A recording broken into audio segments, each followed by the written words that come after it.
Okay. So yeah, sorry. So what we are saying is that today we are going to look at tissues, biological tissues, and these are composed of cells that have come together to perform a similar function. Okay, that is what a biological tissue. There are four of them, and we are going to begin looking at them one after the other. I don't know if we are okay to Uh, now. Yes, Auntie Dorcas. my question is, uh, the nerve tissues, can it cause someone to paralyze? The nervous tissue. Okay. Um. Yeah, we'll get there. I know you are really, really interested in pathology, disease conditions, but it's fine. Yeah. So paralysis, paralysis, paralysis. Uh, one of the causative factors can be tissues. Yeah, can be nerves, the nerves, nervous tissue. Yeah, they can cause paralysis. But that is even the principal um, factor, the principal component.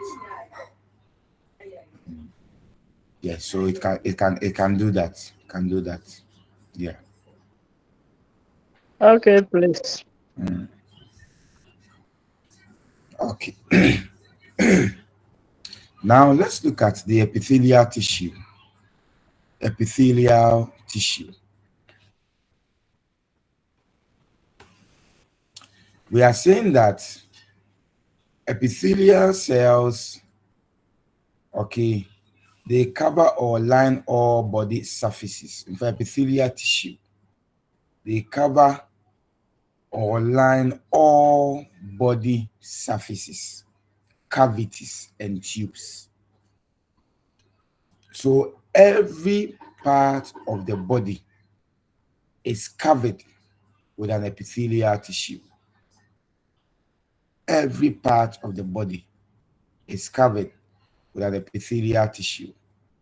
In fact, some of the hollow organs, some of the hollow organs, okay, would have both the epithelial tissue that will line the cover, and then the endothelial one that will line the inside of that organ. Okay. So what they do, okay, fundamentally what they do is to cover the outside layer of that organ. Okay, cover the outside layer of that organ. Okay, so we usually call them covering epithelia. Okay, covering epithelia. Now, we are saying that epithelial tissue can also be functional, okay, in secretory glands. Okay, now sometimes there are um, certain organs of the body. Okay, sorry, certain glands of the body, and these glands, they are wholly made of what? Epithelial tissue. Okay, they are wholly made of epithelial tissue, and these are the glands that produces or synthesizes hormones. Okay, so you can have the pituitary gland, you can have the adrenal gland, you can have quite a number of them. These are made principally of epithelial tissues. Okay, and these glands, because they are made of only epithelial tissues, they are often referred to as glandular epithelia. Glandular epithelia. Okay, so epithelial cells, epithelial tissue that covers or lines the body surface of an organ is a covering epithelia. when that epithelia alone is made up into a gland, then that gland is referred to as glandular epithelia. Okay, glandular epithelia. Now, let's look at the characteristics of epithelial tissue. Characteristics of epithelial tissue. Okay, now the first is that they are closely attached to each other, forming a protective barrier. Okay, because they are covering, the mixture or their design is that they do not easily allow substances to pass through them, and so they are really packed together. They are really packed together, and that packing together now becomes a protective barrier. Okay, it becomes a protective barrier for the vessel, or for the um, um, body that it is covering, or it is attached to. Okay. Now the second thing is that we say it has, or it always has, one free surface open to the outside the body or inside cavity of an internal organ. Okay, so you realize that mostly the body, okay, the body that it is lining, it may be covering the body on the outside, where the body surface is exposed to the outside environment. Okay, or it may line within the inside of an internal organ, either their cavity or whatever. Okay, so you can line out, or you can line in, and usually when it is lining inside, especially with hollow organs, we refer to them as what? Endothelium. Now, another characteristics is that you see it always has one fixed section attached to underlying connective tissue. Okay, it always has one fixed section attached to underlying connective tissue. So the tissue itself will be what? Fixated, will be attached to an organ. And that organ, you know that these organs are also tissues that have come together to form the organ. So once it is attached to it, then you know that obviously its attachment site is also on what? On the tissue. Okay, or it also forms attachment with another tissue. Okay. The fourth is that it has no blood vessels, but can soak up nutrients from blood vessels in connective tissue underneath. So that is how it is. Usually, covering epithelia have no blood connective source of blood going directly to them. But what they do is that the underlying tissue that they are attached to, where the blood vessel comes to reach, that is where they soak up their nutrients from. Okay, so that is how it is. Then we are saying that it can have a lot of nerves in it, so it can have a lot of innervations. Can have a lot of innervations. Okay, more sensory and motor neurons. Their receptors are in the covering epithelial tissues. Okay, they are a sensory receptors, and the receptors, or their nerve endings. Okay, the nerve endings are usually found within these um, epithelial tissues. Okay, so that is one of them, and it is very good at regenerating. Okay, it is very good at regenerating. For example, when you consider the skin,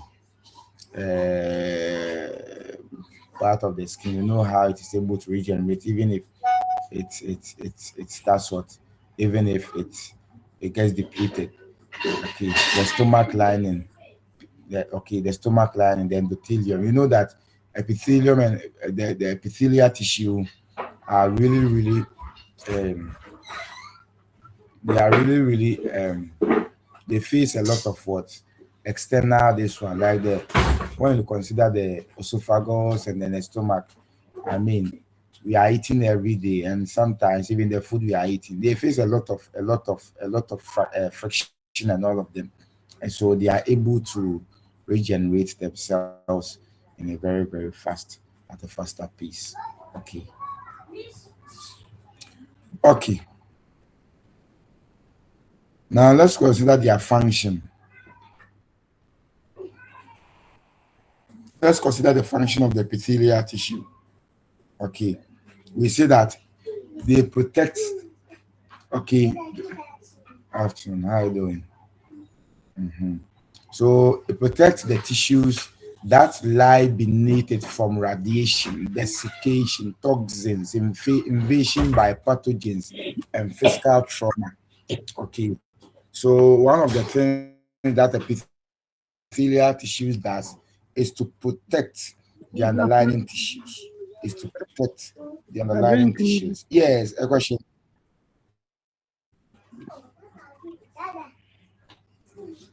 Yes, it's for you. Okay.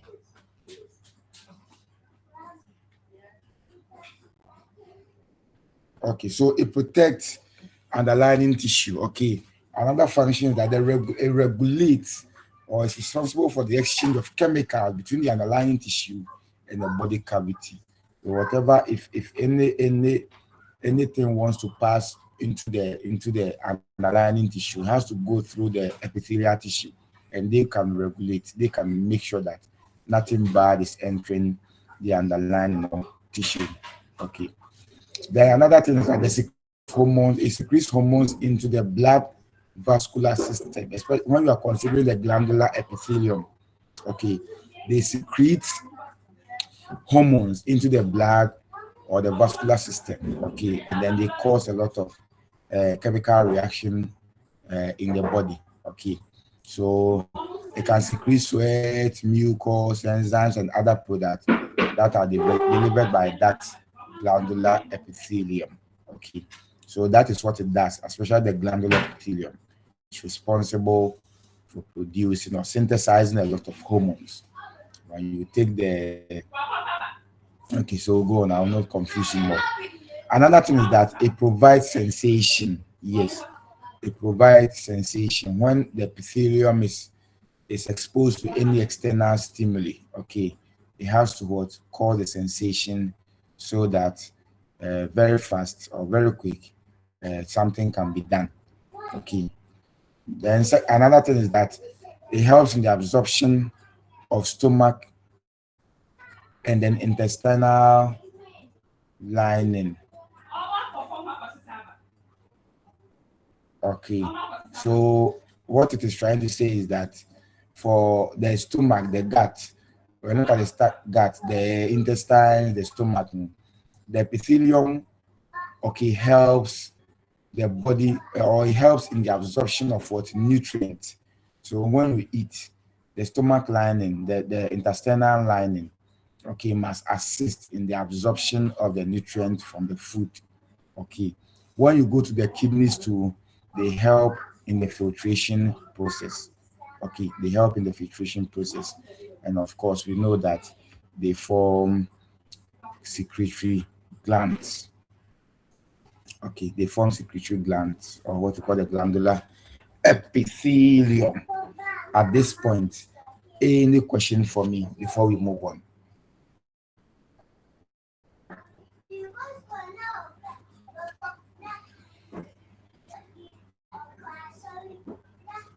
Okay. Yeah, hello, Now, sir. yes, Yeah, my question is with is it that when they get to, for example, the kidney, then they convert themselves in terms of helping for the filtration, and in the lining, they then allow for absorption, and also in the form of secretion, then they secrete every section and what it does. yes, I know that they are found in every part of the body, especially being forming in every lining in cellular walls. My question is, it means that they perform different function at every stage of their section, every stage of the section of the body. Yes, yes. So you are right. Just as we talked about, no, you see, there are cells that are coming together. I think we understand it in next 2 weeks. There are cells that are coming together. And these cells that are coming together, each single cell has the molecular structure called the DNA. And it is the DNA that is responsible for the functioning or controlling the cell how to function. Some of the genes in the what the DNA, some of the genes their function is turned off at certain points in the body, and some are also turned on. Okay, so for the about 25 or 27,000 genes we have, every cell has that, but depending on where they are either turned off or on, and that is what gives the reason why epithelial tissue, which is primarily made of cells, at certain point in time they have the way they function. At certain point in the body too, they have the way they function. So that is it. You are right, Madam Ingrid. Yes. Good evening, sir. I wanted to ask, is the epithelial tissue, or all the tissues, do they have a general pH level? Like, is it acidic or alkaline, or does it change during different functions or um, according to the different tissues? I don't know if that's a sensible question to ask at this stage. Thank you. Yeah. So based on the part of the body where they are found, okay, based on the part of the body where they are found, you know that they are really, really going to, um, it is going to be tailored.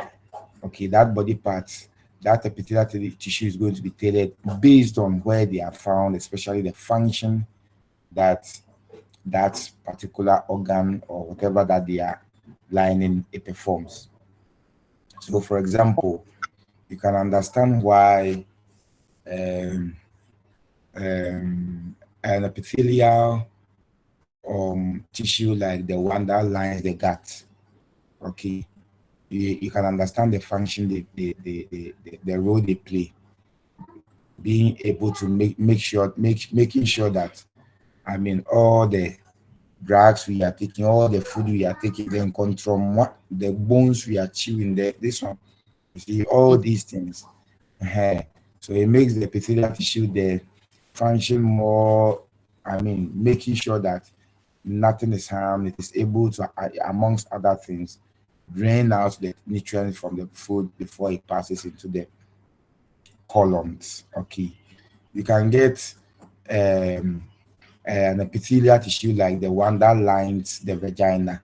You know that a sexually active female would have or would be facing a lot of friction in the epithelial tissue that lines the internal walls of the vagina. So you realize that that epithelial tissue is prone to friction, and then it is able to function to make sure that these frictional forces do not really harm the underlying muscular tissue there. Okay, so depending on where they are, they've been able to build themselves to accommodate the the The function that. the role, the function that they Yeah. are supposed to. Okay. So Thank that you. is how it is. Yeah. Okay. Any more question? Yes, what's up here? Yes, sir. I want to be clarified here. I know that you have been telling us that it's the cells it's similar cells that form the tissue. And per the first bullet point in terms of under the function of the epithelia, we have been told that it to protect the tissue that lie beneath it from radiations and others. My question is it the same tissue that is protecting the tissue, or because you said it's the cells that come together to form the tissue? I'm getting confused with the first bullet point. Yeah. So what is happening is that the body operates in a graduated step. Okay. So for example, let's take the liver is considered an organ of the body. It's considered an organ of the body. And by definition, an organ is referring to tissues that have come together to form a similar function. So one of the tissues that are part of the liver as an organ is the epithelial tissue that lines the liver. Okay, the epithelial tissue that lines the liver. Other tissues that have come together is the muscular part, the muscle part of the liver. Another part is the blood vessels, even the blood itself. They are all what tissues that have come to. So all of them have come together to perform a function. So the epithelial tissue would now have the role to protect the other tissues that have come together to form the organ. Okay, we have the role to protect the other tissue that have come together to form the organ.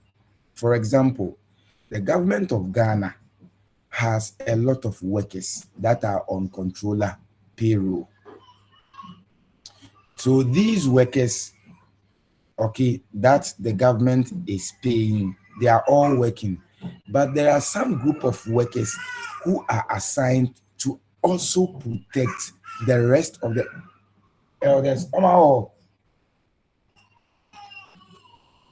There are group of elders. I say elders, maybe they are, forgive me. So there are group of workers who have come together, okay, to protect the remaining workers. So the police service, they are also on government payroll as nurses are on government payroll, as teachers are on government payroll. But these are assigned to protect the rest. So we take an organ like that in that context, like the workers in Ghana, and then we take sector by sector workers as the tissues. Okay, although they are all working, one is assigned to protect the remaining ones.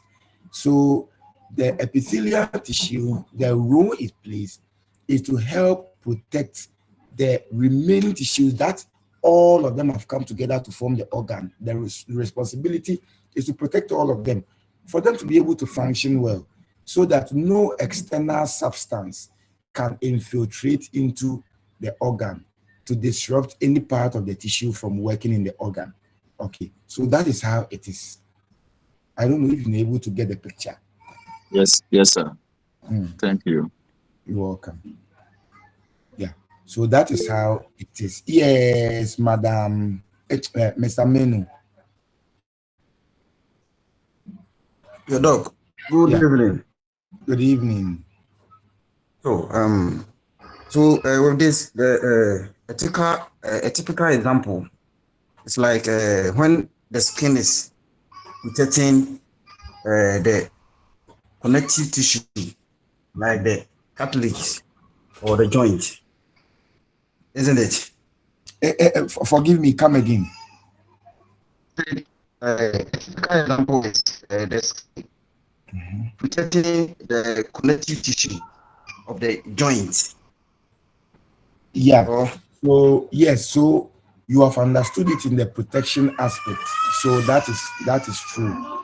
But the skin itself is an organ. So we will take time to look at the skin. The skin itself is an organ composed of a lot of tissues.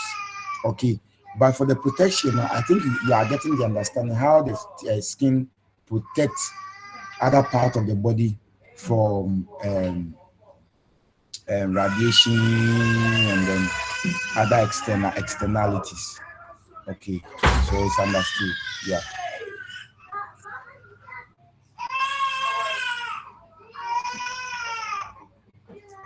anymore. Okay. Yes. Hello, Doc. Yes. What have to do with the UCM, the extracellular matrix? Mm-hmm. We thought you are teaching us where does that also come in?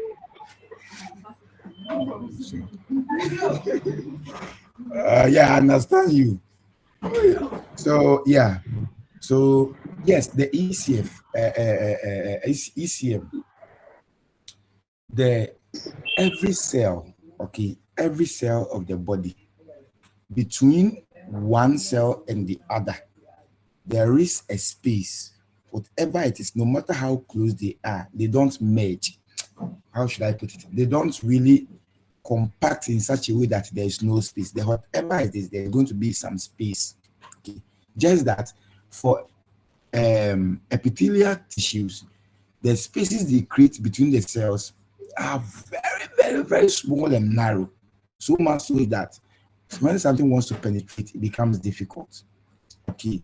So the extracellular matrix has all these fluids and chemicals roaming in there. Okay. They have all these chemicals and fluids roaming in there around the cell. Okay.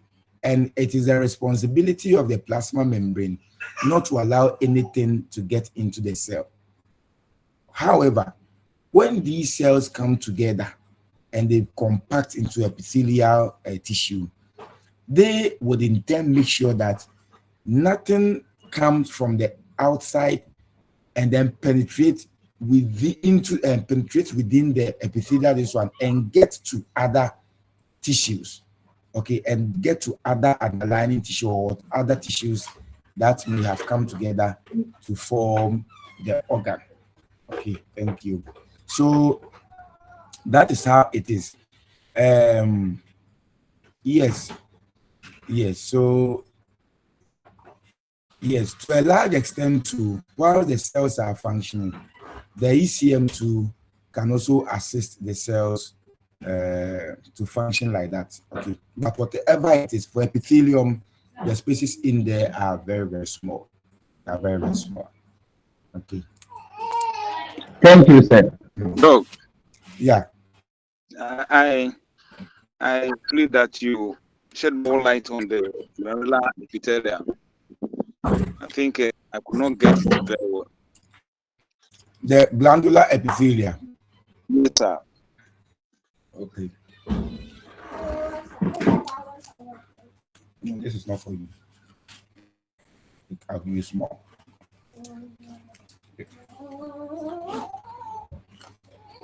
Okay.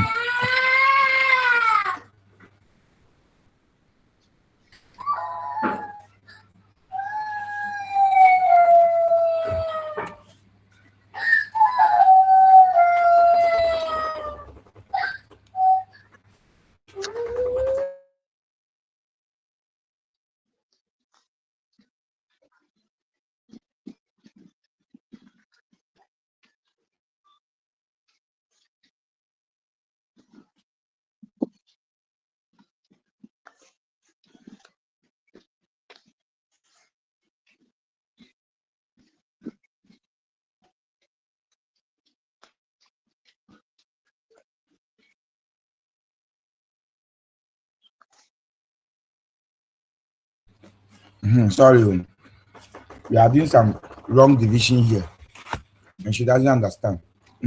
So yes, epithelium, the covering epithelium. Okay, the covering epithelium. It usually lines the body cavity. So, for example, if you are taking the any organ at all, you know that tissues come together to form an organ. So, if you are taking any organ at all, the tissue that is lining the organ, so that it does not permit anything from the outside or the nearby environment of the organ to get into the organ itself. now becomes a covering epithelium. It becomes a covering epithelium. Okay, so that's what we are talking about. I don't know if you're okay. I don't know who asked the question. Please, my hand is up. Okay. Doc, Yes, my let me hand tell is you that. up. Yeah. Mm-hmm.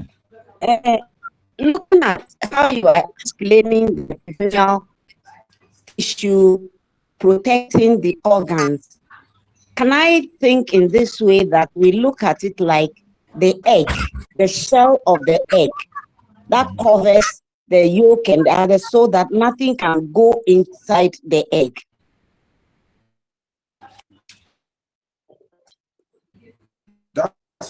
That's wonderful.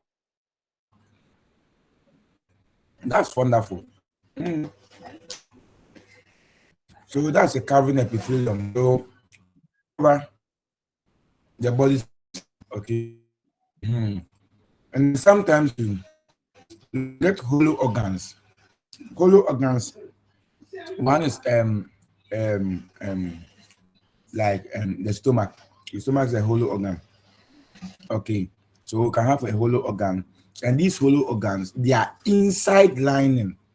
Okay, the inside, when you go into inside, they are like where the food will go and stay. The inside of this one, we have epithelium that is covering there too.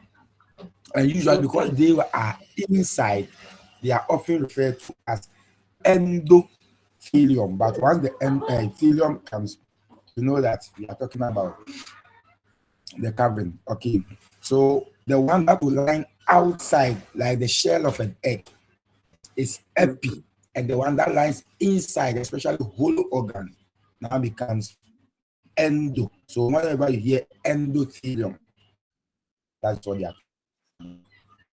Okay, thank you very much. I understand.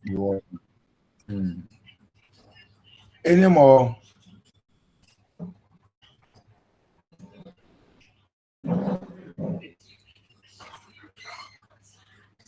Okay, so now let's move on. Now we are going to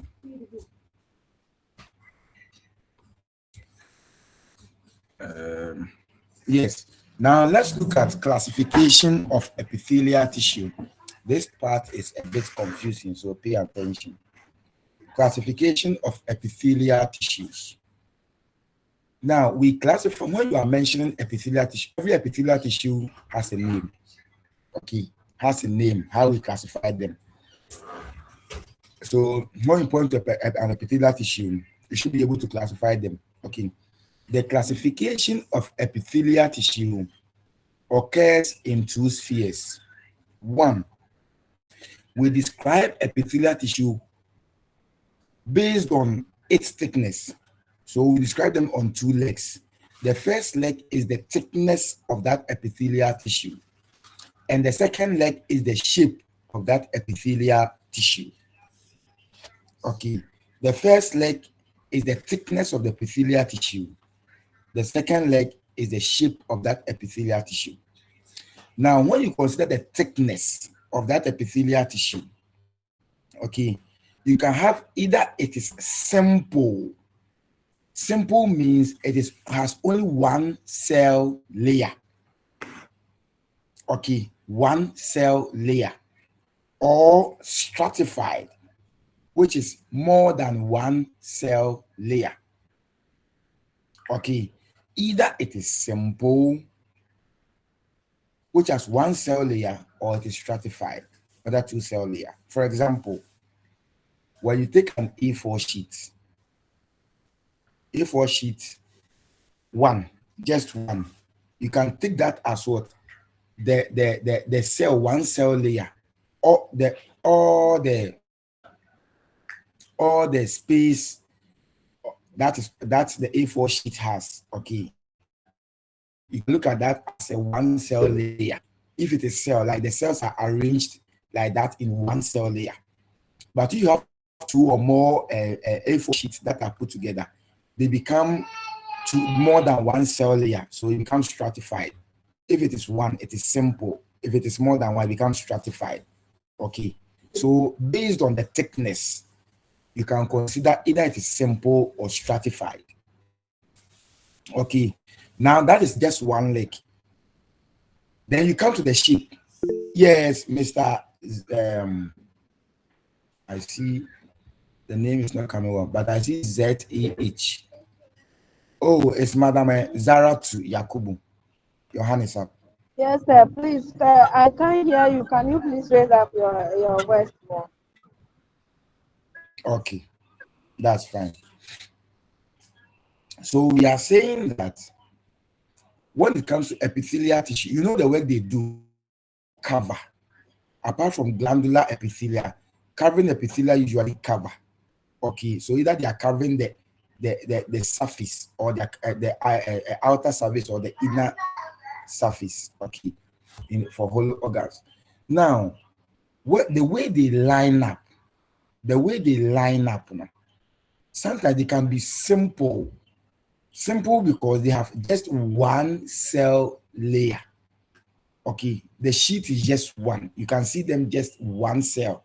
The layer is so when you take as I was using the A4 sheet as an example, when you take one A4 sheet, it is just one cell. Okay, it is just flat like that. You can see it. I mean, if the cells are arranged on the A4 sheet, if the A4 sheet were actually cells, okay, you can see that they are just one cell layer. But when you put two or more A4 sheets together, then you are going to have two or more cell layer, and that one they are not simple again. They now become stratified. So the name changes from simple to stratified. Okay, that is for the thickness alone. Okay, I don't know if there's still confusion in there. No, that's okay. It's clear.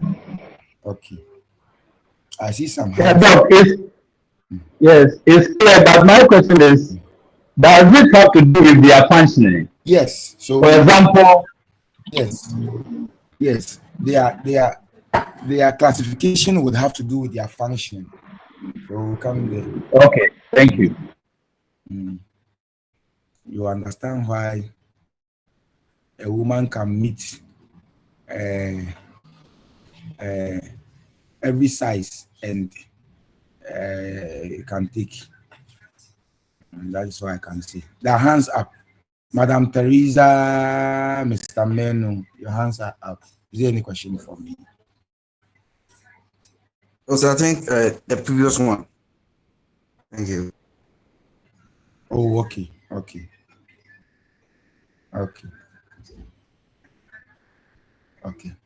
That's fine. Now, after the thickness, you come to the sheep. After the thickness, you come to the sheep. So we look at the sheep. If the sheep, listen, we are considering the width and the height in the sheep, the width and the height for the sheep. If the sheep is wider than tall, then that shape is described as squamous. It means the width is bigger than the height. Okay, so if you are measuring the width, it is the figure you get will be more than the when you measure the height. And that when you see an epithelium whose shape, the width is bigger than the height, then this one is squamous based on the shape. If the height, okay, is more than the width, then it becomes cuboidal. Okay, and if the width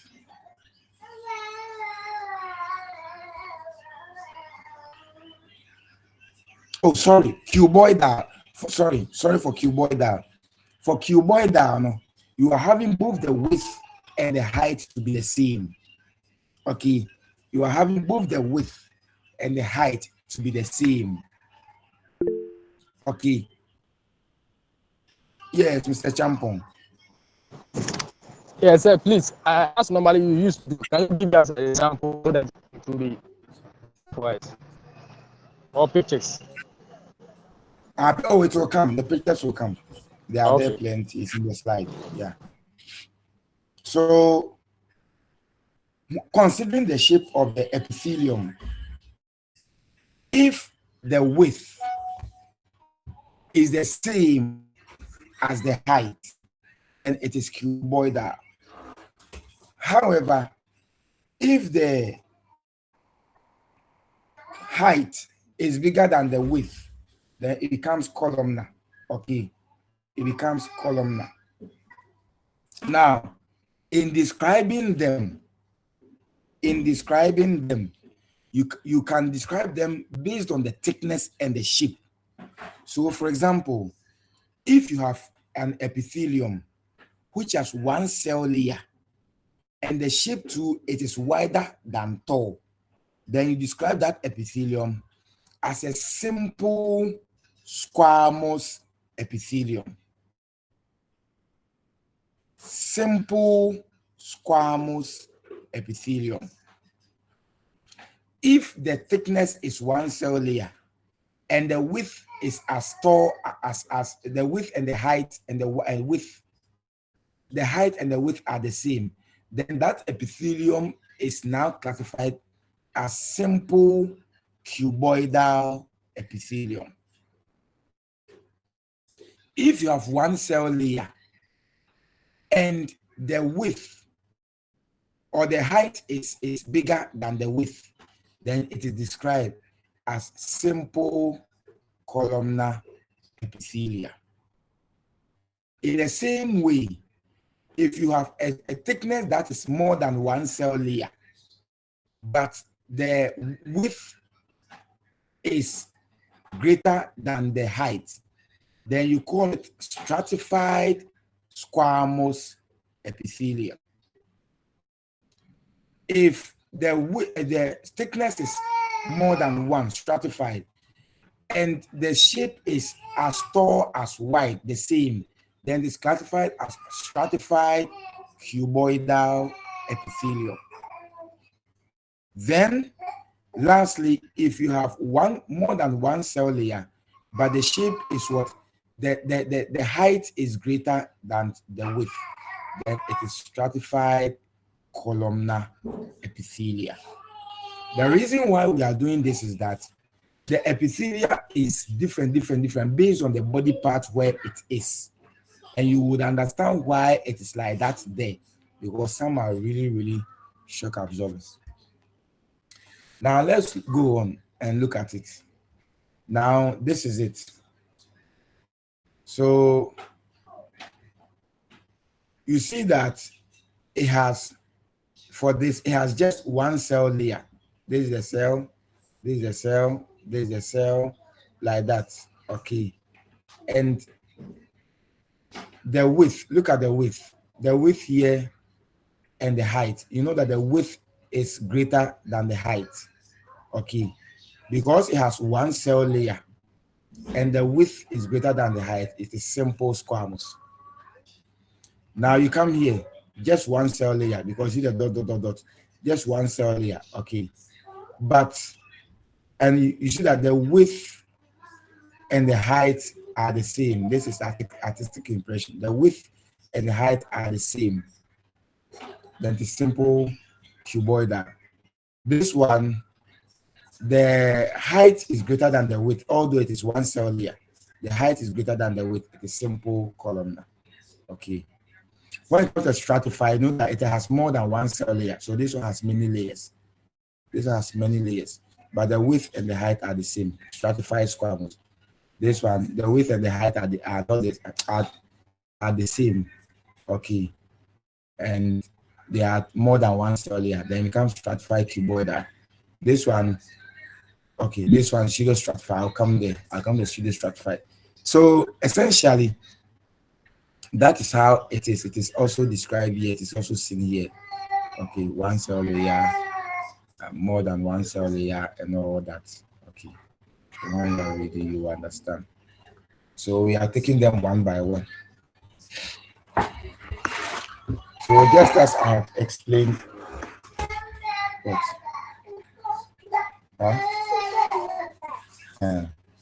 Just as we have described, Okay, so simple squamous epithelium. Just as you see, because the name comes with simple, it is single layered or flattened cells. Okay, squamous it has one. And I'm doing something. Doing something. Go on, tell me.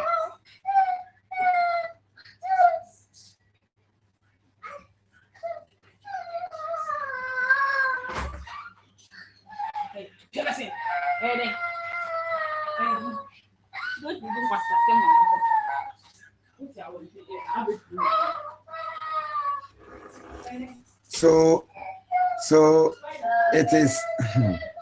It is one layered. Okay, one layered sheet, as you can see. One is a simple keyboard, the one layer sheet, and the width is greater than the height. So just as I've talked about. Now, look at the function. We see that where you can usually find a type of these epithelium, their function is simple. They facilitate passive transport of gas and fluid. Passive transport. Passive as if it is unaided. Okay. And locations you can find them in the alveoli of the lungs. Okay. You can find them in the what? Mesothelium, lining of what? Body cavities. Okay. And then lining of blood vessels, endothelium. So they facilitate passive transport. For example, the one in the stomach. Okay. The one in the stomach. I mean, it's passive. The food will just be passing there and then go into the intestines. Okay, so the ones that found there are usually simple squamous epithelium, and the one in the alveolar lung. So this one they have no work. Their work is quite not tedious. Okay, so that is how it is. They come to simple cuboidal. Simple cuboidal. Okay. Yeah, no, I understand. Okay, so simple cuboidal. We see that just as I explained, for simple cuboidal, you are seeing that the width and this one they are the same. Okay, and usually it is found in areas where there are secretions and absorptions.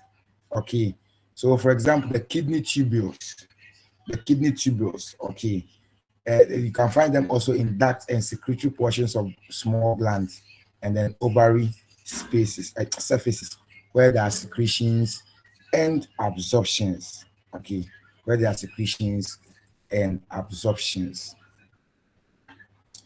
Then you come to simple columnar. Okay, simple columnar. Okay, the height is greater than the width. Simple columnar. So their function, it also helps in what absorption, secretion of mucus, enzymes, and other substances. And you can find this in the gallbladder and digestive tract. Okay, so especially with the gallbladder, you can see because of what they being able to store bile, this one and all that. Okay, so that is it for simple columnar epithelium. Then we are down with the simple, the one sheet, one layered cell. We come to more than one layer, the multi-layered. These are the stratified. So the stratified squamous epithelium, stratified more than one layer, but the width is greater than the height. Usually that's what protection. And you can understand that these are found in the oral cavity, the cervix, and inner cavity. You can understand. Okay, so the cervix, I mean, it is able to contain a lot of things that is coming, and the inner cavity. There are some people when they want to go and do the thing, what is coming out is opele dumpe. It's opele dumpe, hard like sedimentary rock or a glacious rock. The things we learned in secondary school that we never helped us in future. It's not easy. Then we come to stratified cuboidal epithelium. Okay. Then we are saying that one too, it assists in protection. And usually they are found in what large ducts of sweat glands, mammary glands, and salivary glands. Okay. So usually that is where stratified squamous epithelium is. Then we come to stratified columnar. Okay, they are aimed for protection and secretion, and usually they are rare in the body. They are rare in the body. Okay, and we see that small amount is found in the male urethra. Male urethra.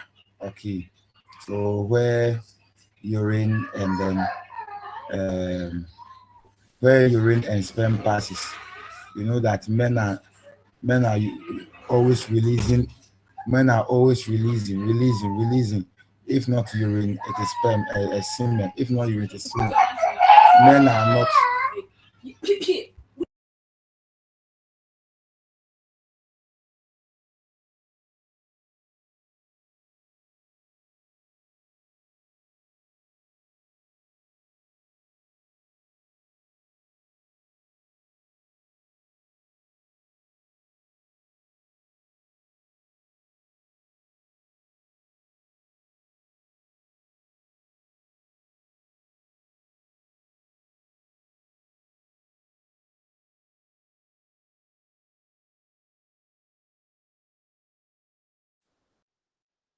Hello?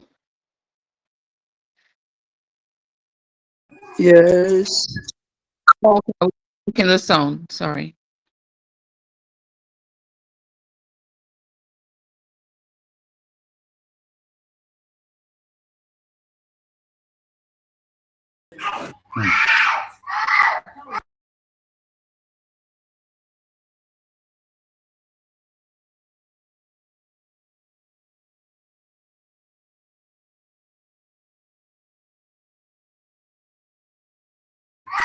Give me 1 minute. I'm coming.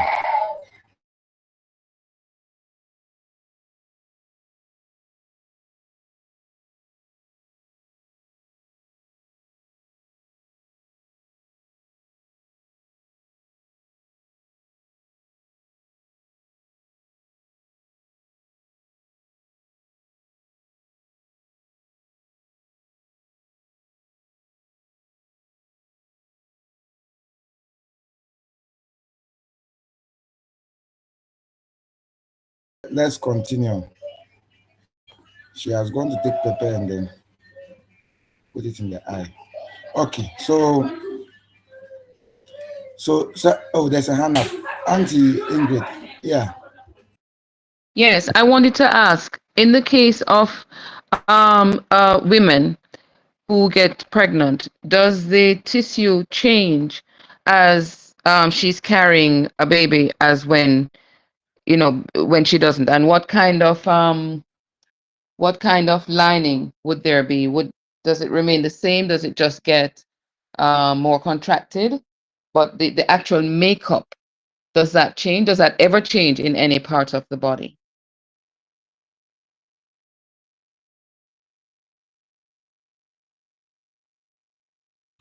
Okay. So that's a nice question. Usually we have once the the epithelium where it is once it is there whether wherever it is.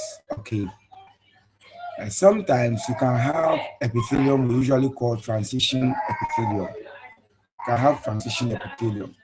And transition epithelium, they change with time. Okay, as and when um, it becomes necessary for the body to adapt to or cope to a stress or something, then they change with time. For um,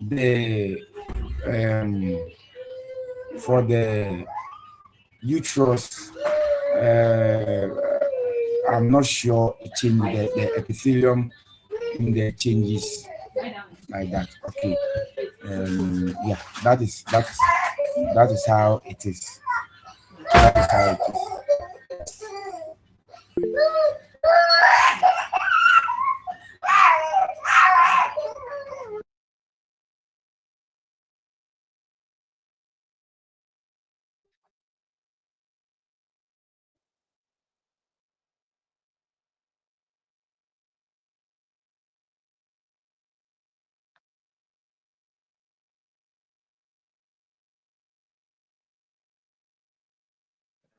Hello, please. I can't hear anything. Is it from my side here?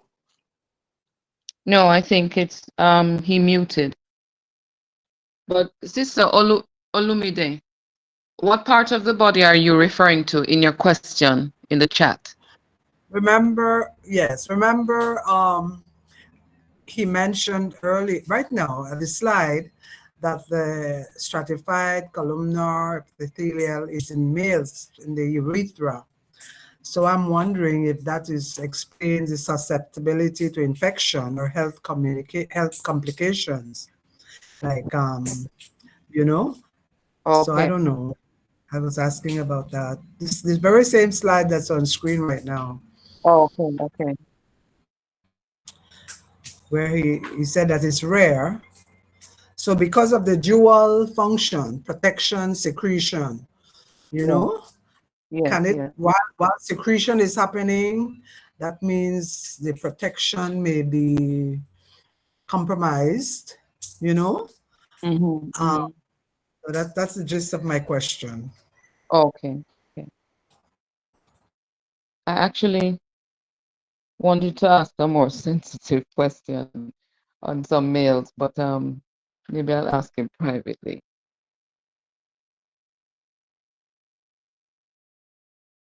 Oh, you can ask We, it.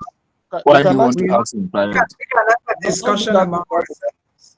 Yeah, I was just curious about these men that go with men. How does the epithelial tissue change its construct over time? Because I've observed people who are like that, and I know the elasticity is one thing, but there are other things. I was thinking of the walls as well. What if it's thinner? Does it's like the pregnant woman? The uterus expands, but the actual structure of the tissue doesn't change in terms of the layers. that's correct. It doesn't change. Right. Okay. Yeah. So you when they close from work, pet then trouble for you. You close from school, pet to start giving trouble. So Don't yeah, worry, so Doc. that is We understand. We understand. Don't worry. mm, We understand. yeah. So yes, so that is it. You know, there are body parts, some of the body parts that have what we call the transition epithelium or transitional epithelium. And these transitional epithelium, they are there because they are able to change their epithelial nature. Okay. So where there are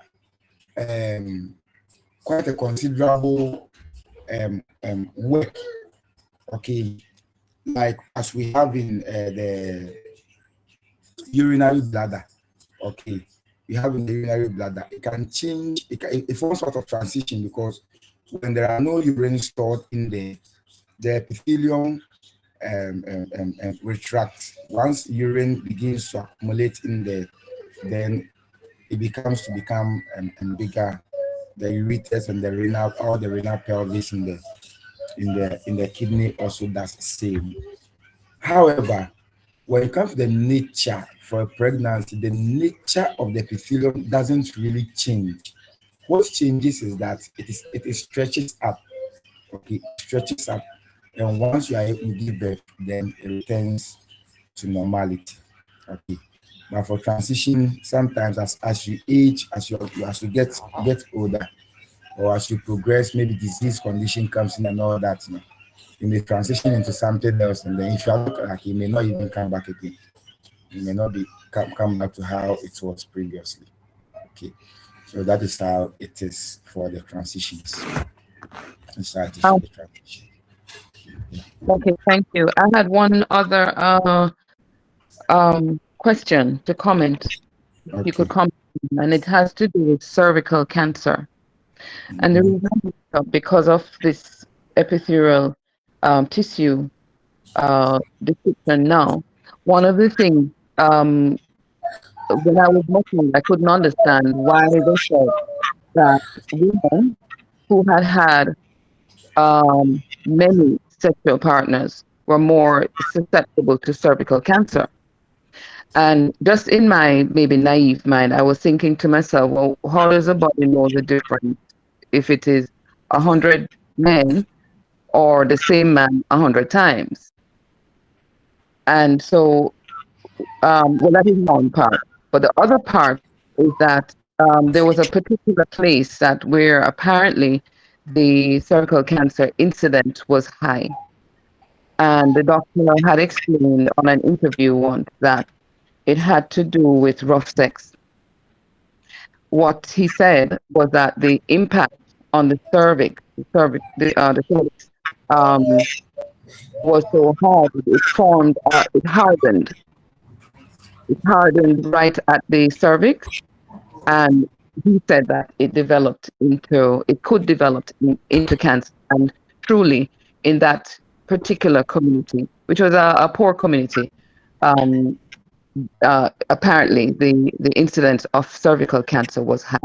So in view of this now epithelial tissue conversation, uh, is there some sort of relationship between that and cancer? If there is um, not just for the cervical cancer, in other areas where, for instance, footballers who might, I don't know, um, um, kick the toes more, can, the ball impacting on the foot more, or even boxers who get hit at particular spots regularly. Do you understand what I'm asking? I'm trying to get it. If the So tissue is exposed to a constant pounding by whatever means, yeah, like a boxer gets yeah. constant pounding in a particular part of the body. In the case, I brought up the case of the cervical cancer because that's what the doctor explained. He said that it happens that if there is what he said, rough sex, that the cervix got pounded hard regularly. And because of that, it formed a hardness, he said, at that area. And so that could develop further later on, he says, into cervical cancer, and especially if the sexual activity starts at a young age. Okay, Yeah. I get you now. The nature of disease conditions.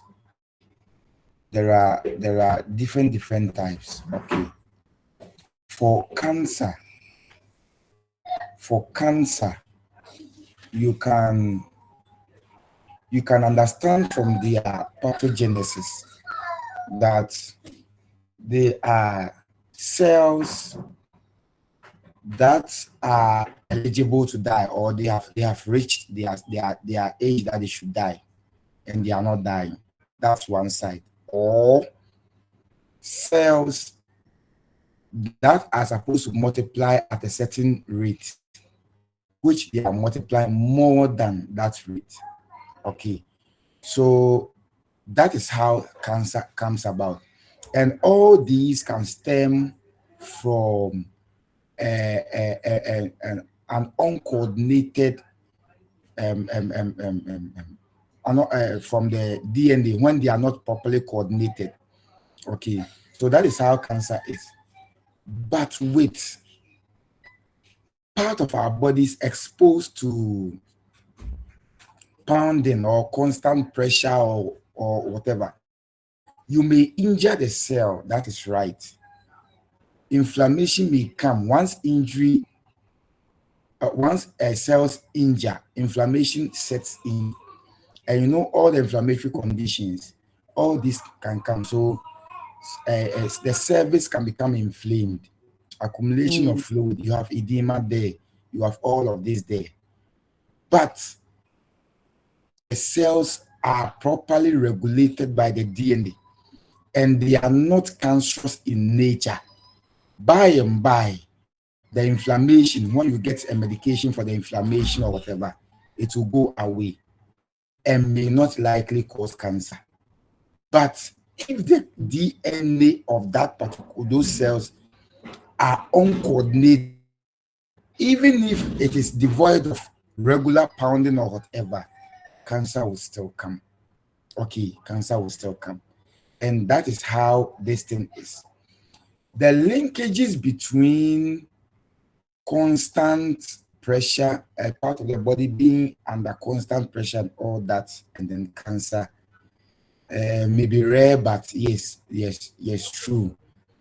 There isn't the likelihood that inflammatory condition can automatically lead to a cancerous condition, except that that particular body part is on that trajectory where it meets the pathogenesis or the disease pathway of cancer. Okay, so that's what I can see. Yeah. Okay, thank you. You're welcome. Yeah. And you know that epithelium are cells that have come together. Epithelium are cells that have come together. Cells have their, period that they have to die automatically. If the cell of the cervix, epithelium of the cervix, is supposed to die at a certain day and it is not dying, then cancer is coming. So that is how cancer actually comes about. Okay, and that is how come dealing with cancer has more to do with looking at other ways, other means of doing other than trying to get the same cells to recover. It becomes difficult because their DNA is off balance. Okay, that is how it is. All right. Any question? So yes, so let's finish with the two. See, then we have the pseudo-stratified columnar epithelia. Pseudo means, it's false. It looks like a stratified columnar. Okay, and that one we have it in our trachea. It lines our trachea. Okay, and it is responsible for proportion of mucus by ciliary action and all that. Okay, so the one we have in our trachea is pseudo-stratified columnar epithelia. Then finally, you have the transitional one. Okay, transitional one, just as we talk about. So you see, you can begin like this, then transitions into this based on the current what it is facing in that particular point in time. Transition. So it's always transitioning. Sometimes you can transition into something and they may never come back to where it was initially. Okay, so that's that. At this point, any question for me before we go to the connective tissues? Hello, Doc. Yes. You made mention of the lifespan of the tissues, but you didn't Yeah. tell us exactly what it is. What Yes. is supposed to be the lifespan of the tissues? The lifespan of the cell. The tissues are there. So when a cell within that tissue, that cell that makes up the tissue dies, one would have come up long time. One policeman dies, the government will take another policeman. When one policeman go on pension, the government will take another policeman. So one go, one come, like that. However, they are programmed cell death, what we call apoptosis. It's a programmed cell death for them, and it depends. It depends on the cell type. Okay, depends on the cell type. Every cell and the period when it has to die. Okay. Okay, sir. Yeah. Okay, thank you. Sir, endometrium tissues. Why do you classify them? The tissues. Yes, endometrium. I think they are the collection of cells formed in the uterus. The endometrium, yes. Yes. The endometrium is also a tissue, yes. So because it is, when you hear it is muscular, this one, but no, the one who reach muscular tissues, I'll teach you so that you don't get confused. But it is under muscular tissue. Okay. There's a strategy where you can recognize muscular tissues. Okay. Yeah. So when you get there, we'll learn that. But we look at them, they line the uterus. So the other way around, and the epithelium tissues in any way. The endometrium. Yes. Endometrium. You see, when you want to identify epithelia, it always ends with Leah. The Leah comes. Okay. The Leah always comes. So let me give example like mesothelium. Mesothelium. Okay. Mesothelium. So you see it is ending with that. I mean leontin. Then you can identify that an epithelia. Either with or okay. So that is how you identify them.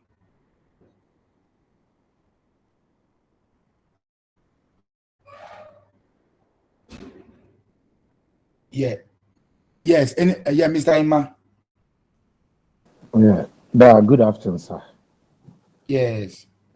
Sir, please, concerning those who rape young ladies like 3 to 5 years to 7 years, do they destroy their epithelial issues?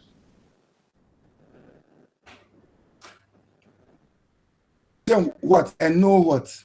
I said that, please, concerning those men who rape young ladies from 5 to 8 years and 9 years to 10 years, do they destroy their epithelial tissues? Do they spoil their epithelium tissues? Yes. Do they destroy them? Do they spoil it? For instance, if the lady is young, not up to her pubic age, like 3 to 6 or 7, 8 years, do they destroy them?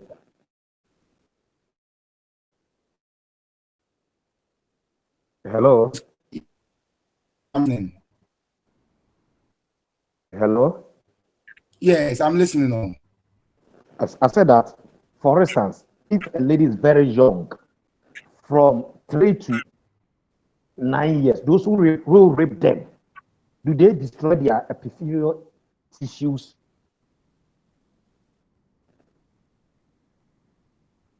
You mean the epithelial tissues in the vagina? Yes, that's what I'm saying. When you rape a young girl from 3 to 9 years, 3 to 8 years, do they destroy their epithelial issue in their vagina? Do they destroy it? It depends. It depends. The epithelial tissue, when it is subjected to friction, excessive friction, okay, excessive friction. If the friction is uncoordinated, definitely you will destroy it. That is a fact. But sometimes, if the process goes on, like you should go and then the person is able to, get things done in a way that you try and put the body on readiness and all of them, you may likely not destroy the epithelium. But I think for 3 years, whatever it is, you would have to force. And when you force, you may destroy a lot of things. Yeah. Because the rationale behind this question is that I have a church member. She cannot even give birth now. And according to her, she said that she was raped when she was 8 to 9 years. And the doctor said that her private part, all the layers, the epithelium, and those things were destroyed. That's what I just want to know. And according to her, they said that the man even pushed her womb into a certain place. So that's what she is saying. That's why I'm just asking all these questions. Okay, okay, I understand. For I'm probably be crying 3 years there.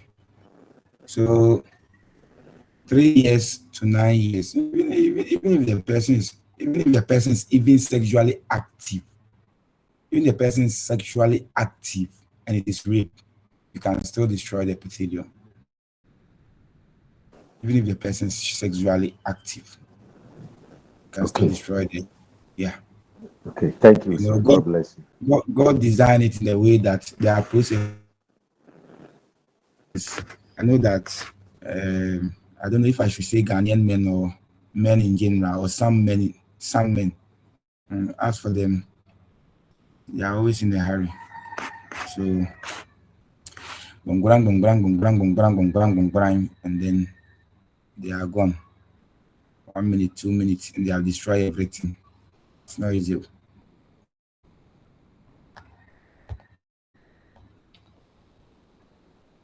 Any more questions for me? Okay, now Okay, let's sir. go to yes. So please, what's the relationship between uh, low libido in women with epithelia if when the epithelia is 40?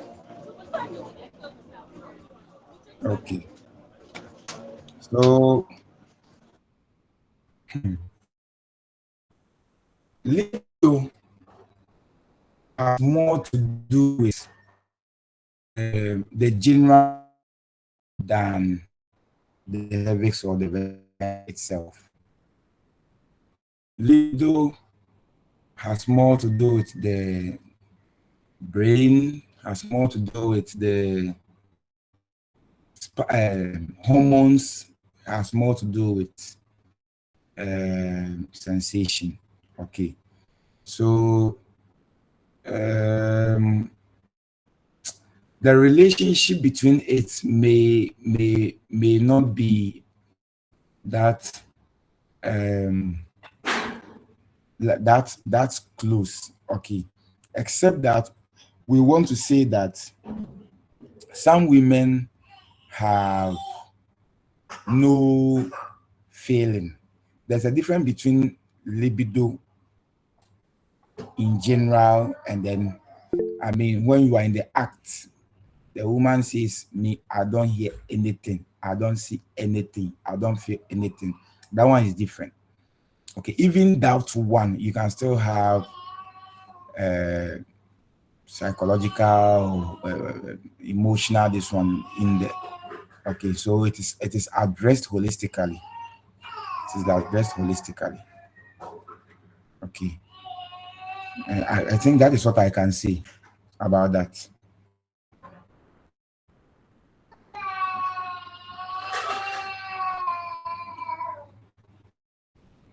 Any more questions?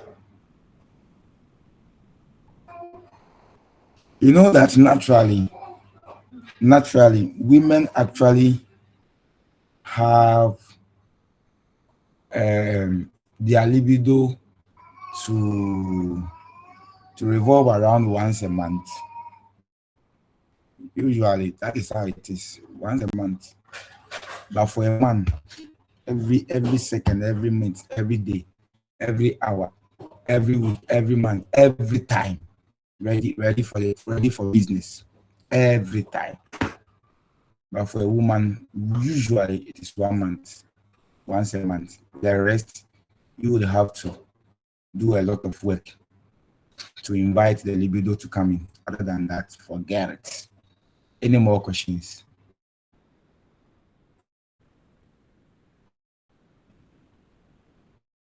Okay. So that's fine. Now let's go to connective tissue. Okay, connective tissue.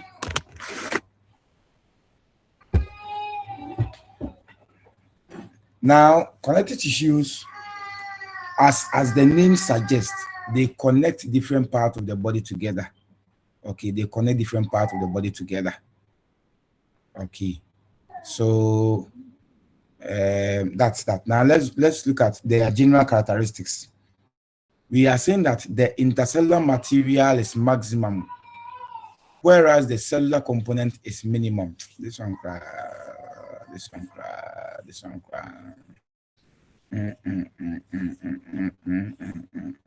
Okay, so I think what is good for us is that for connective tissue, you know that for epithelium, the cells are compact. The cells are compact, okay. But for epithelium, for my connective tissue, usually they are moved within the extracellular matrix, okay. So it is unlike compacting of cells together and all of them, okay. Let's go look at their functions, okay. So connective tissue, they support and then bind other tissues, as their name suggests. Their primary role is to support and then bind other tissues together.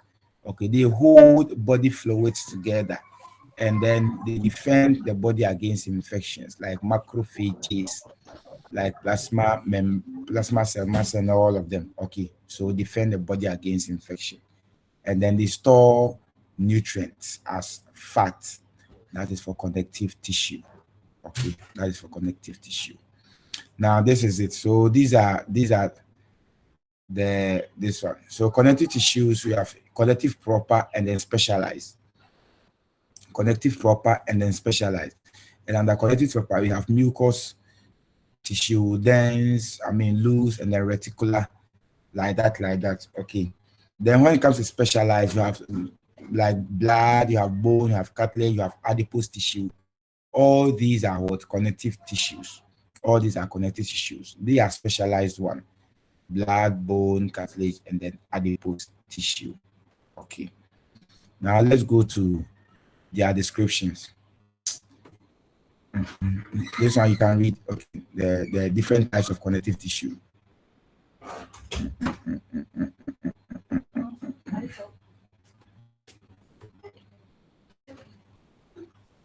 So now let's discuss. So connective tissue, this is what we have. The ones in this one, when we read, it is understandable. Any question for me on connective tissue?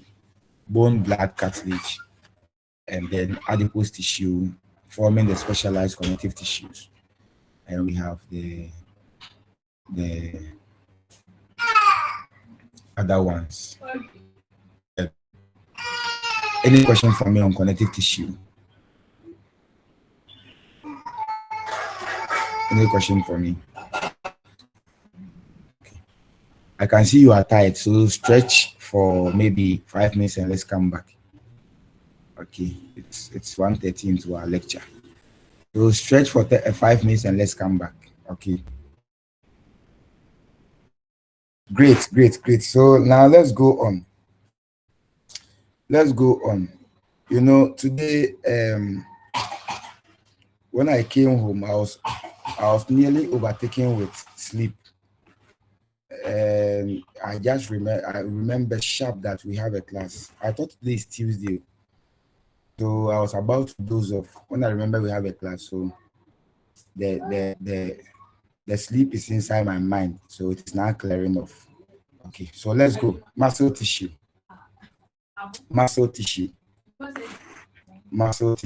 We are done with epithelial tissue. We are done with connective tissue. Now I come to muscle tissue. So the question someone asked now, it will come here. Now let's look at muscle tissue. We are saying that muscle is one of the four tissue types, and muscle tissue combines with nerves, blood vessels, and various connective tissues. Okay, so the general characteristics is that excitability. We'll do action potential. Read this one, although, but we'll do action potential. You understand how muscles are excitable. They are excitable, and that is how come for a man. A man knows that if I'm able to rub my palm on a woman's body part, especially body part somewhere, the excitability will come, and then before you realize, he has achieved his purpose. He has achieved his purpose. Okay, So that is that. Now we have we say in cardiac muscle, the stimulus could be a neurotransmitter. Okay, so the heart is beating. It can be a neurotransmitter. It can be a hormone or even a stretch. Okay, the heart can undergo excitability by a neurotransmitter or a hormone. Okay, or a hormone. So you see, you are going somewhere and then you see maybe a python, or you see this one, the way your heart will beat, and this one, these are all hormones and the neurotransmitters. Okay, so the heart can be excitable through these things. Okay, then we have contractility. So muscles are able to contract and relax. They are able to contract and relax. That is very true. Okay, so just as some time ago we were learning, it is the contractility of muscles. They are characteristics of contractility that makes them be able to move the body back. So we're saying that it is not the bones that move the body, it is the muscle that move the body. So it extends and it relaxes. Okay, it has that elasticity. It has extensibility. Yes, we've done it, and that is how come a woman fears no man. I mean, that's how a woman fears no man. Today, the devil wants to make it look like, oh, nine is some of the men they are coming with a lot of property, so I think you have to do this. Oh, but all these things are the devil's lies. The woman, God has designed the woman in such a way that they can handle everything. Even the human being is coming. How much more this small thing? So that one is the elasticity. Yes, it is elastic. Once it extends, it is able to come back to normal. Other than that, like if a woman give birth, like marry me will run away because see this big thing coming, and then you compare it with your this one, then you realize that there's going to be a problem in future. But God has designed that it is elastic. It is able to extend and then come back to normal. Okay, so that is how it is. Now the function of muscle tissue: movement, locomotion. Okay, movement. Yes, you move or body for locomotion, you move part of your body. Maintains posture. Muscles help to maintain posture, even though the primary role is the bones. It help maintain posture. Produces heat, what we call thermogenesis. It is the muscle that produces heat. Okay, and so what happens is that when your internal heat is going lower, the body now must go to the muscle, your skeletal muscles, and get heat. So it causes your skeletal muscles to vibrate. Okay, vibrate. You realize that you are shaking, your body is shaking. It's a normal physiological process that the body uses to generate heat in your muscular system, and then it brings it into the internal system to maintain homeostasis. Okay, facial expression. Yes, your muscles help in facial expression, whether you are sad, whether you are happy, whether you are this one, all of them. It helps pump blood, myocardium. I say myocardium. Yes, the myocardium, muscle of the heart. Okay, helps. Peristalsis, it helps move body in a vibratory this one. When you swallow your big banku or big eba, and it is your throat going down, it goes through a peristaltic movement. Okay, so like a vibratory movement, the thing will be going down there, and then you will be fine. These are the functions of muscles. Okay, so generally there are three types. Generally, there are three types of muscle. We have the cardiac muscle, you have skeletal muscle, and you have smooth muscle. Cardiac muscle, skeletal muscle, and then smooth muscle. Now let's look at them one by one. If I'm running faster, please tell me. I'm looking at my time. So now, what have I done here? Okay, yes. So the muscle types now. We have skeletal muscle. Okay, we have skeletal muscle. The muscle that are attached to your skeleton, your bone. Okay, your bone, either your hand, your leg, your buttocks, so all your buttocks is muscles. So this thing that men are chasing here and they are going to hell. Men, it is muscles. So muscles and you are chasing and then you are going to hell like that. Everything you want to do. So they are saying that one, they are long striated cells with multiple nuclei. Okay, and they contract for voluntary movement. okay, they contract for voluntary movement. And their location is what? On the skeletal muscle. So it is on your skeleton, on your bone, on your skeleton. Okay.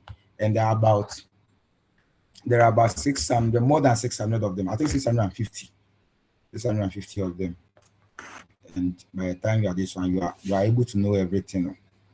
It is in one of the courses that it is a requirement to know everything from A to Z, all the skeletal muscles, because you are going to be doing massage, you are going to be doing therapeutic exercise as part of a naturopathic physical medicine. You are going to do everything that physiotherapists do. So you have to know all the muscles, all the 650 of them. Okay, so that is it. Then we go to smooth muscle. And we are saying that usually smooth muscles are found in, hollow organs. They are found in the muscles that make up the organs in the body, like that. Okay, with the exception of the heart, the kidneys, the stomach, and then this one. So they are responsible for proportion of substances along internal pathways or passageways. Okay, so we have the stomach and all of them. That is smooth muscle. Then we have cardiac muscle. That's the muscle of the heart. That's the muscle of the heart, and it's responsible for pumping blood in the circulatory system. Okay. So that is it for muscular tissue. Now, I was saying that you can identify a muscular tissue when you find these three letters in their name, MYO. MYO. Then you know that is a muscle. Okay, that's a muscular tissue. So, like you were asking of the myometrium, because you see MYO in the myometrium, then you know that it's a muscular tissue. Okay. You know that it's a muscular tissue. Okay. But other things like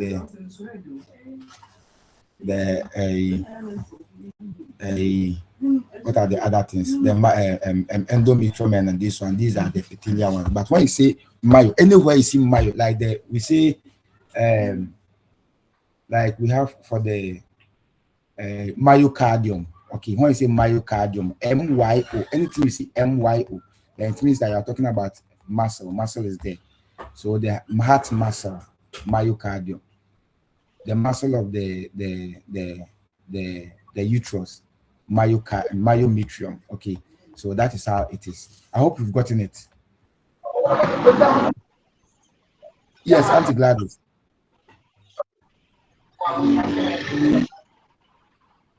It's a mistake. Okay. I think Auntie Gladys wants a mistake.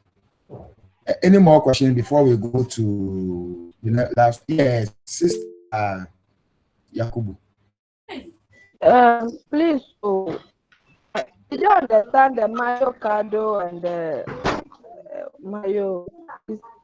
I'm coming through you one part. Oh, okay. So, and then when we're doing epithelium, okay, epithelial tissue, someone was asking about myometrium, and he was asking whether myometrium falls under epithelial tissue, and I was saying that it is part of what muscular tissue. And I said that when we get to muscle tissue, I will show you how to identify a muscle tissue. To be able to identify a tissue that is muscular in nature, okay, their name, usually you find MYO. This three letter words in there. Okay, MYO. So for example, we take the womb, the uterus as an organ, okay, as an organ. It has various tissues in there. The tissue that is muscular in nature in the uterus is the myometrium. Myometrium, MYO. That means that is the muscular tissue of the uterus. Okay, that's the muscular tissue of the uterus. Okay, although it has other tissues like the endometrium, which is the lining inside. That's epithelium and this one. But when you hear MYO, then you know that you're talking about muscle. And I gave examples of the heart. The heart muscle, usually you will hear the name myocardium. Myocardium. You know, cardium refers to the heart. But when you say myocardium, it means you are referring the muscle of the heart. Okay, the muscle tissue of the heart. Okay, so that's what we were talking about. I don't know if it is now sinking. Mr. Yakubu, are you okay?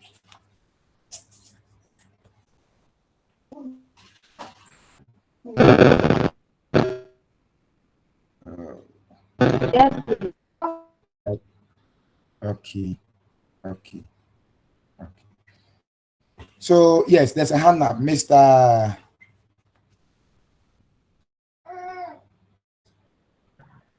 This is Amebody. Yeah. Okay.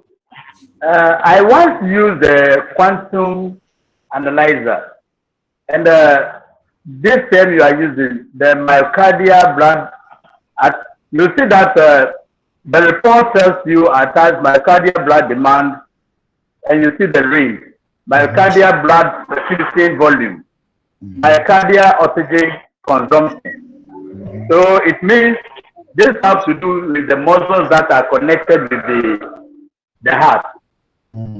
So if you, so at times if you see that it tells you that maybe the oxygen volume or the blood volume or the blood demand is ABCD. So you also know what lab requires to conduct. Yeah. So these are some of the things we'll be encountering during our diagnosis in this machine. Thank you. You're welcome. Yeah. So that's how the name is. That is how the name is. Okay, can I go on? Any more questions?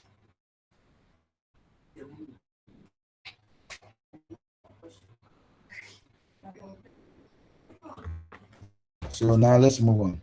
Now we are going to the nervous system. In fact, the nervous system, you are really going to be stressed out with the nervous system this semester. Because it's a very complicated system in the body. It's very complicated. But we have the nervous tissue, okay. And we are saying that it is the most complex tissue in the human body. Okay, and it is formed by more than 100 million nerve cells, assisted by many more glial cells. Now, each neuron, that is each cell of the nervous system, each neuron, on an average, it has at least 1,000 interconnection with other neurons, forming a very complex nervous system. So you can be feeling pain in your thigh, but the reality is that the problem is in your hand. You can be feeling pain at your back, but the problem may be coming from your kidney. You can be feeling pain in your knee, but the problem may be coming from your abdomen. That is how interconnected. That's how complex the whole thing is. That's how complex the whole thing is. Okay, but we'll be fine. What's the function? Regulates and controls body functions. Generates and transmits nerve impulses. That is very true. That's their primary role. Generate nerve impulses. Okay. And support or insulate and protect impulse generating neurons. You know that for every nerve, the nerve is like electrical system in your body, in the house. The wires. The nerve is like the wires. So you press this one, the light, then this one, and then it sends light into your box, and this one. So they go through the wires, and the covering. You know the wires when they are naked, and they are the ones they get attached to itself. It will generate problem. So what happens is that there's an insulator covering it. Okay, there's an insulator covering it, like we have, so that when you hold it, doesn't shock you. The same way the nerves in the body. Okay, the nerves in the body, they have insulator, myelin sheath, insulators. Once the insulators are removed, it's a serious condition that you may likely come across one day. Okay, so we will treat it under and the pathologies of the nervous system. So now let's see. We are saying that it is composed of the nerve cell or the neuron, and then it's also composed of what the neuroglia or the glial cells. Okay. So we describe the neuron as what have branching cells. Okay, the neurons have branching cells. I mean, it may be quite long, extended, and all that. And then it functions transmit electrical signals from sensory receptors to effector glands or effector muscles or effector uh, organ. Okay. Then what is the location? Nerves. The nervous system consists primarily of the brain, spinal cord, the central nervous system, and then you have the peripheries, all the other nerves, okay, including the cranial nerve, the one that's coming straight from the brain to some organs in the body. So these are essentially the nervous tissues, okay, the nervous tissues. Neurons have come together to form bundles of fibers called nerves and now become the tissue, okay. So that is it. Now you have glial cells. Apart from the neurons, there are glial cells, the associated cells that are helping the cells itself. Okay. And we are saying that they carry nutrients, speed repair, and provide myelin for exons. They support blood-brain barrier and may form their own communication network. Examples are oligodendrocytes, astrocyte, microglia, and the epidermal. These are all glial cells. Okay. We shall take a time to look at it next semester, the nervous system. Okay. But understand that the glial cells that are complementing the nervous system, examples are oligodendrocytes, astrocytes, microglia, and epidermal cells. Okay. So that is that. So this is a typical lesion. This is a glass typical neuron. So you have the dendrite here. You have the axon. Okay. You have the myelin. These are the insulated. The yellow part is that is the insulator, the myelin sheath. Okay. And they have the nerve endings. So propagation starts here and it moves like light. In fact, it is faster than how current moves. So that is how this one to move.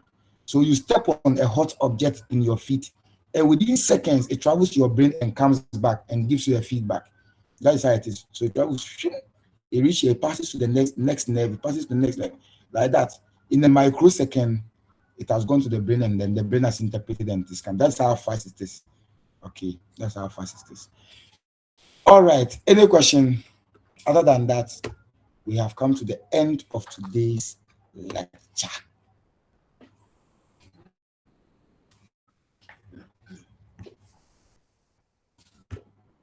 Any question for me? As you always say, it shall be well with us.